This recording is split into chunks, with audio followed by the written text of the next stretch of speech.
Okay, so welcome to our lecture for analysis of variance. So this is how we're going to perform our analysis of variance. Another test of difference with almost the same assumptions as your t-test and z-test. The only difference being that we use this typically for 3 or more groups. So let's look at the assumptions of the test. Your analysis of variance is another parametric test for 2 or more groups. Take note that 2 or more groups is indicated here, meaning that you can use this in place of your z-test or your t-test. However, it is recommended that we use analysis of variance for more or 2 or more groups. Okay. Your dependent variable should also be in the interval or the ratio scale, and it should contain 2 or more categorical independent groups, and this is typically again used when there are 3 or more.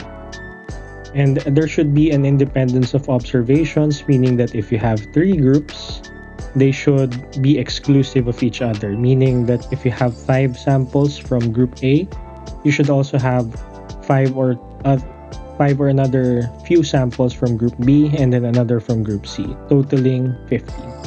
Okay, so unlike your paired test, so these are not paired, or these are not linked to each other, so they are different persons and different samples. Next, as with most parametric tests, there should be no significant outliers, and finally, there should be homogeneity of variances.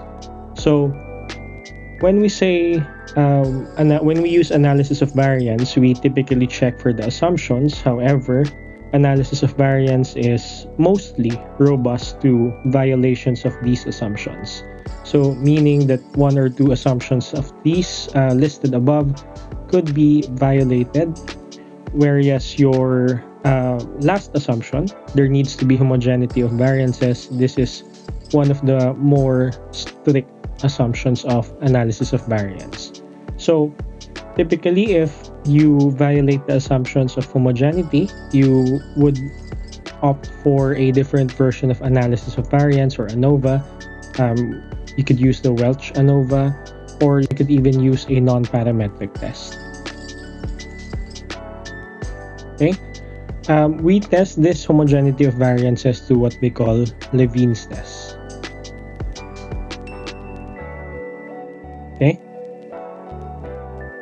so next is the formula for analysis of variance. So we have 2 different kinds of formulas, or 2 different sets of formulas for ANOVA. First is your formula for equal number of observations, and next is your formula for unequal number of observations. But for this slide, let's first discuss the meanings of the different variables mentioned here. So, of course, you know the symbol for summation, and then you have your TXC over here. So this one stands for your total per column. And then, of course, you have to square that. And then you have your N. In this case, in analysis of variance, this would be the number of rows. Okay. Typically, in any other context, a small letter N would be considered the sample size. And then next, you have K, which is the number of columns. And then the rest is standard. So X stands for the observations. So later on, we're going to discuss how to use the formula. And this is a progressive type of formula. So you start with your sum of squares for treatment, then for total, then for error, and then you go to your degrees of freedom. And then you go for your mean squares. And then finally, your computed F. Okay, so I'll show you how to use the formula later on in this presentation. Next, you have the formula for unequal number of observations. So for unequal number of observations, most of it is the same except for this term. So instead of having just using one denominator for all of the columns, since we have an equal number of observations, we have to separate the summation of our total per column. So for example, you have the XCA, and then your NA plus TXCB, and then your NB, and so on and so forth. Okay, so That's the major difference. And then you also have your big letter N, which stands for the total number of observations. This one is across all groups, so that means that we're considering if you have A, B, and C, you simply have to count the number of observations per column and then get their total. The rest is the same. Your K still stands for the number of columns, and the formula flow is again the same. So you start with 2, and then 3, get 4, 5, 6, 7, 8, and then 9. Okay, so this time, let's have a sample problem. Okay, so one of the major problems with analysis of variance is that though it makes it easy for us to compare different groups. For example, you have 3 groups, A, B, and C. It does not actually tell us where the difference lies. So that means that when you formulate your hypothesis, you say that A is equal to B and B is equal to C, and by extension, A is also equal to C. So the problem with this is that it does not tell us which groups are different. So for instance, B and C could be significantly different. They could be far away from each other, but you would not know that based on the output of analysis of variance. And so to solve that, we have what we call post-hoc test. So post-hoc test literally translates to after the test, and this is used after analysis of variance when significant difference is found. So one condition for you to be able to use your post-hoc test is that you should have a significant f-stat. So that means that your f-stat should be greater than your critical value. And if your f-stat is not greater than your critical value, then there is no point in proceeding to your post-hoc test. Okay, so this is again to allow us to compare each group. You go A and C, and then B and C, and then tells us which groups are significantly different from each other. For instance, A is significantly different from B, so we know that A is not the same as B, and we know that A is not C, or is not the same as C as well, but B and C are equal. Okay, so this tells us which groups are significantly different from each other. Essentially, what we're doing are pairwise comparisons. Okay, so in this section, we're going to be discussing 3 different post-hoc tests. First of which is your Sheffy's test. Your Sheffy's test is a simple formula used to compare pairwise analysis of variance. So you have your means for each group. So the mean of your group A, for example, and the mean of your group B. And then you have this one is your mean squares for error. And then you have your sample size. Okay, so it's a relatively easy formula to use, and it's also one of the most flexible formulas, or most flexible post-hoc tests to use after a significance in analysis of variance is found. Next, we have Dunnett's test. So Dunnett's test is a post-hoc test we use when we have one control group. And the point of this is that we designate one control group. So for instance, let's use the same example for earlier one, A, B, and C.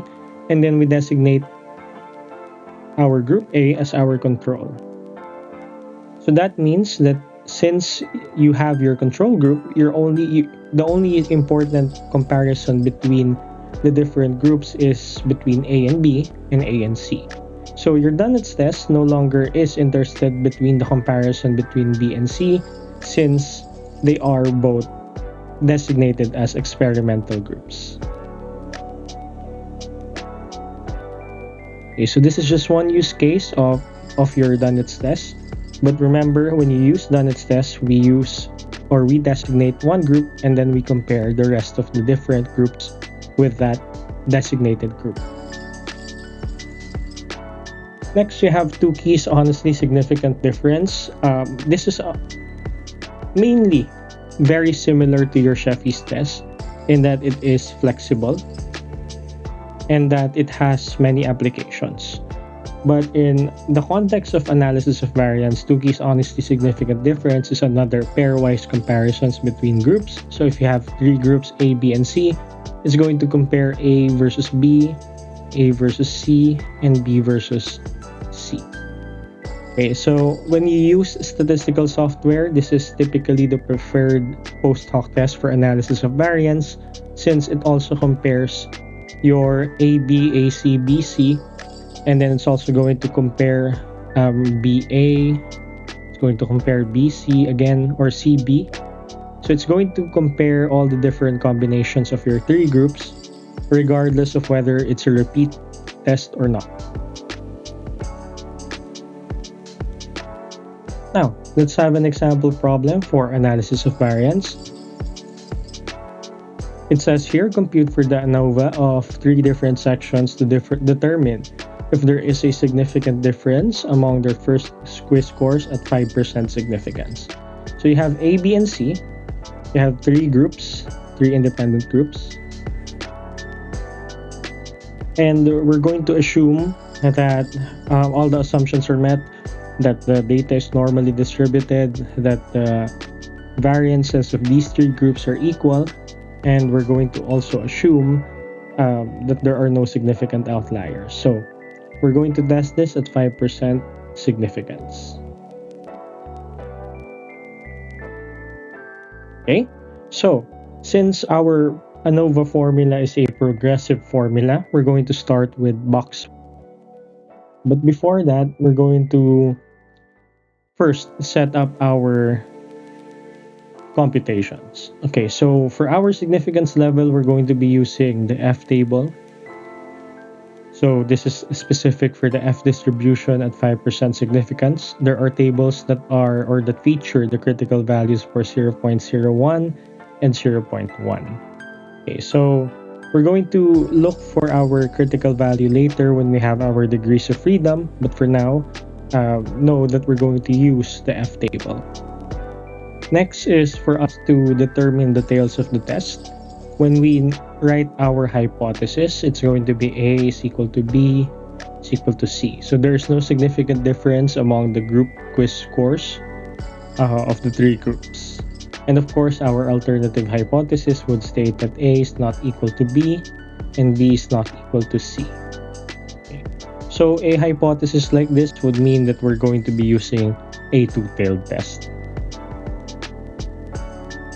Okay, so next we compute. We start with our sum of squares for treatment or our SSC. So let's begin our computation. Okay, so here's our data on the right. Now, the first thing I'd like to do is total each column. So I'm going to be adding your 10 plus 7 plus 12 plus 11 plus 14. Same goes with your B. And then same goes for your C. Okay, so what I like to do is add them all first. So I get the total. For this, I get 54. Then I have 46 for column B.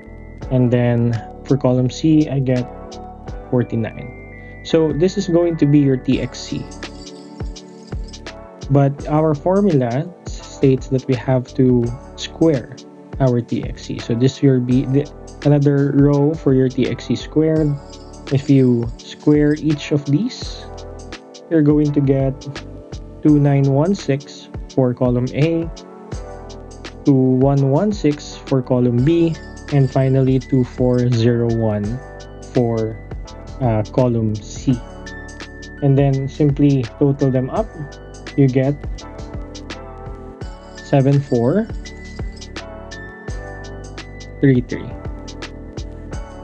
Okay, and then you have that would be your summation of your TXC. So all you have to do is write it down, 7433. divided by n, which again in this context is the number of rows, sorry. So this is 1, 2, 3, 4, and 5. So divided by 5, and then you subtract the summation of x squared. So remember that we've already totaled our columns. So the total of your columns, if you simply add that, your TXC, you're going to get 149. That would be the summation of your x. And then next, our formula dictates that we have to square that. So you get 149 squared, and then that would give us 22,201. So now you have your second term's numerator. So all you have to do is 22,201 and divide that by nk. Again, n is the number of columns, or sorry, rows. So that's 5 times the number of columns. That's 3. Okay, so perform our operations. We get 6.53. Okay, so we have our sum of squares for treatment would be 6.53. Okay, so next is the computation for our summation of x squared. So the second term for sum of squares for total is very similar to your sum of squares for treatment, since your second term is the same. So you don't have to compute for this anymore. You can just use the computation from your previous formula. So this is going to be equal to 22,201 divided by 3 times 5 again. Okay. So all you have to do is compute for x squared, and when you do that, or the summation of x squared, so for you to be able to do that, all you have to do is square each individual observation and then summate. So typically this is where students would commit mistakes, primarily because their calculators don't usually allow for such a long operation. So they're going to have to scroll left and right for them to be able to check whether they've successfully included all of the observations. Okay, so all you have to do again is square each individual observation and get their sum. So that would be your 10 squared would be 100, 7 squared would be 49, then you get 12 squared 144, 11 squared would be 121, and so on and so forth. So get the squares for every single observation. Let me just fill this in. So it's going to give me 196 for 14 squared. For 8 squared, that would be 64. 6 times 6 is 36.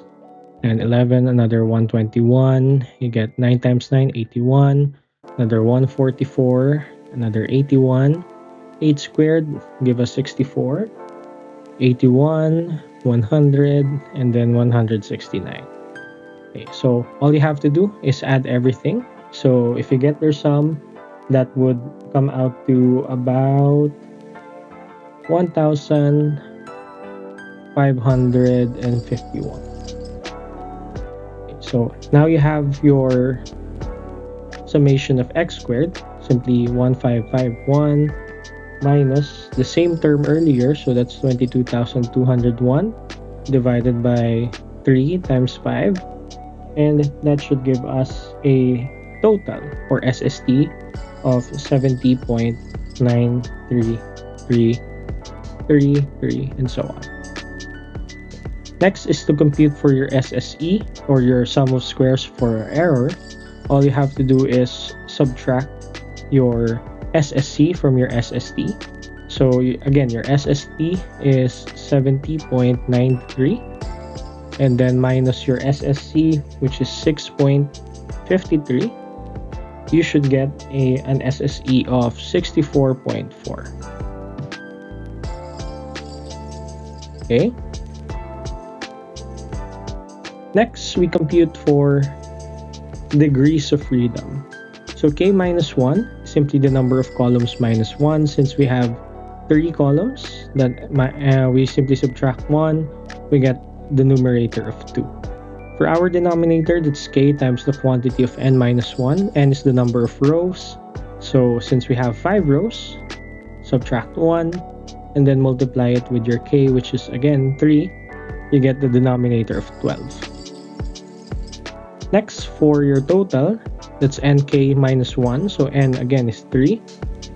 And then k is 5 minus 1. So this would come out to 14.